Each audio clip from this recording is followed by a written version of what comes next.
Magandang araw, ako si Jade Galvez at ngayon i-interviewin natin about gender sensitivity. Ano pong pangalan niyo?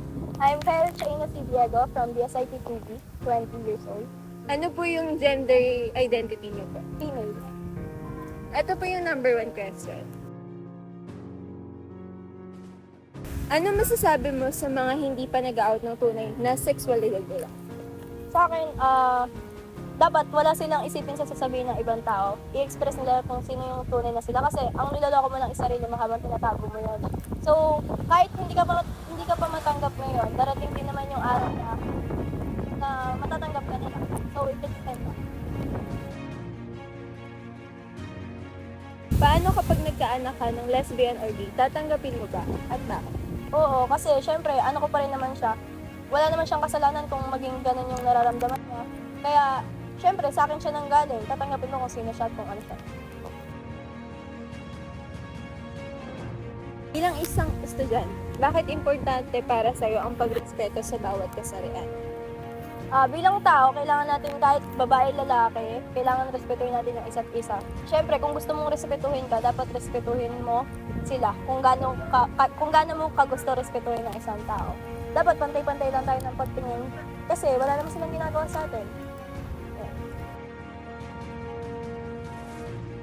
Paano mo matutulungan ng iba na maunawaan at respetuhin ang mga taong may iba't ibang gender identity? Sa tingin ko, wala tayong magagawa hindi natin kontrolado yung isip ng mga tao. So, kailangan mag-promote na tayo ng awareness kung paano maging makatao, kung paano respetuhin ang bawat isang, kung sa LGBT ka man, respetuhin lang natin yung desisyon ng bawat isa kung ano yung paniniwala nila. Ano ang maaari mong gawin kapag may nakikita kang pang-discriminate sa isang gay or lesbian? Siguro, if may instance man, pwede mo siyang i-approach kung sobra na talaga yung ginagawa niya. Pero, kung talagang magulo yung situation nila, sa tingin ko wala tayong magagawa kasi kung makikisali tayo, parang lalo lang lalaki. So, nasa sa kanila na yun. Ang maitutulong na lang natin is, hindi natin gayahin yung pang-discriminate na ginagawa nila sa mga LGBT. So, yun. Siguro, promote awareness and respect na lang. Ano ka sasagot o ano ang magiging reaction mo kapag may nagsabi ng homophobic?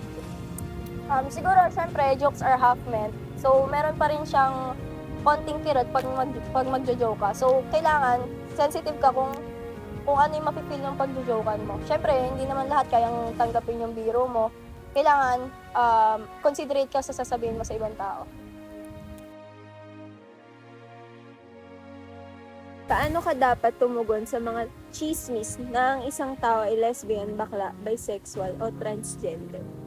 Sa chismis, siguro, wala kang tutugon unless kung grabe na yung pang-discriminate nila. So, syempre, may konting makikialam ka sa mga bagay-bagay. Kung itatama mo sila sa pagkakamali nila, kunyari, nag-discriminate sila, tatama mo yung mga opinion nila. Pero hindi naman to the point na yung perspective mo lang yung masusunod. Syempre, kailangan i-validate din natin yung perspective ng ibang tao.